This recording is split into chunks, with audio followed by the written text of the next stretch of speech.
I would try to focus a bit on what you have said on the Helsinki process. And I guess that this is and should be the turning point of what we are talking about. In 1975, the Helsinki process has been inaugurated by the Western world plus the former Soviet Union. And that meant that we, at that time, the modernized world, we tried to accept that we live in different realities and that we have to focus on what peace could be the outcome of politics that in that time the former blocs should overcome their confrontation.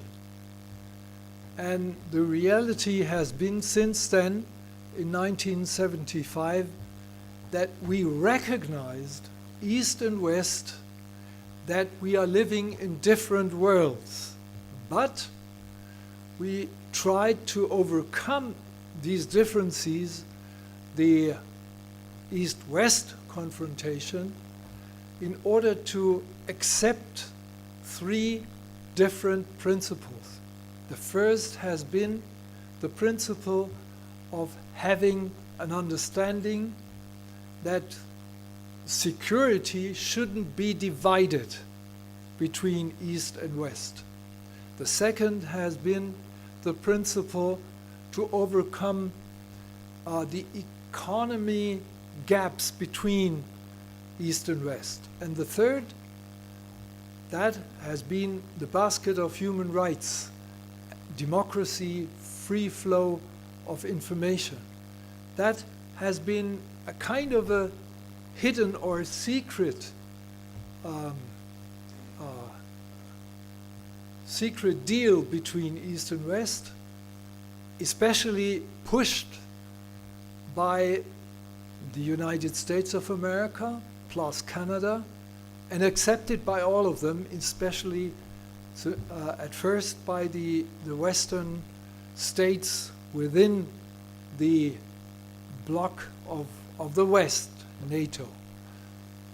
So this has been the first recognition of a sentence written by Hannah Arendt, the philosopher, and she has put it in the following framework. She told an audience that it is the beginning of a new era if it could be accepted that any right starts with the acceptance of rights. If there is an individual could claim for that she or he as an individual has a right to rights, then there is the breakthrough. And this has been then transported and transformed into the human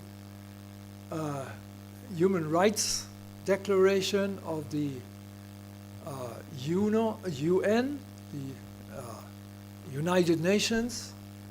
And since then, the idea of having rights and having human rights is a universal global order.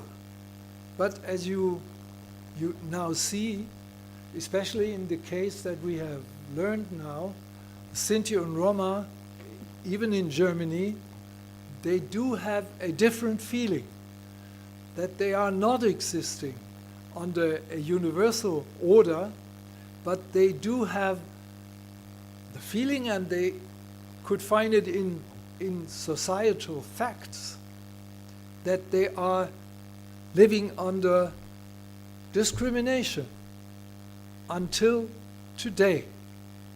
And that means that democracy this is a necessary step forward into a better human future.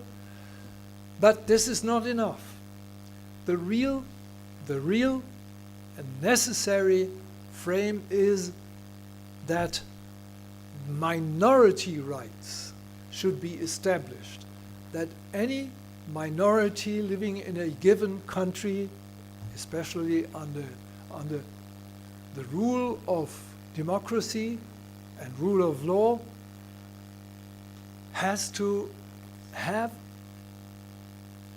a clear-cut understanding that minorities are protected and have the right to live in a given society and given democracy as a full respected minority, although, as you know, democracy is a rule that depends on majority decision-making processes. But only then, if the case is clear-cut that minorities have rights, although the majority have the right to transform the society, only then, if the minority rights are in real terms protected, then there is a full-fledged democracy to be seen. So this is the key. If you go down to, especially in all over Europe now, there is, as we have heard, 12 million minority Sinti and Roma living under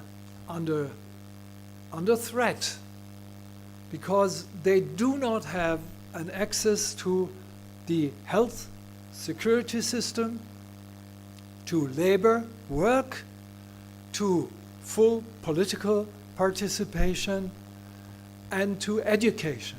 So these four principles are being heard till the very day. And only then, if the majority is ready to be actively involved in a fight for liberation, in the fight for emancipation for this minority, then we could speak of a real democracy in Europe. So the case of the Sinti and Roma is an example in what way Europe is dealing with its own, not only historical experience and the present of today, but to change the structural politics in a way that Sinti and Roma have a full participative democracy in all over Europe. This is a wonderful case, and I'm thankful that the Sinti and Roma minority in my country, in Germany, is ready to fight for their emancipation, and that they deliver good practices in order to fight against discrimination and for having a real democracy in Germany.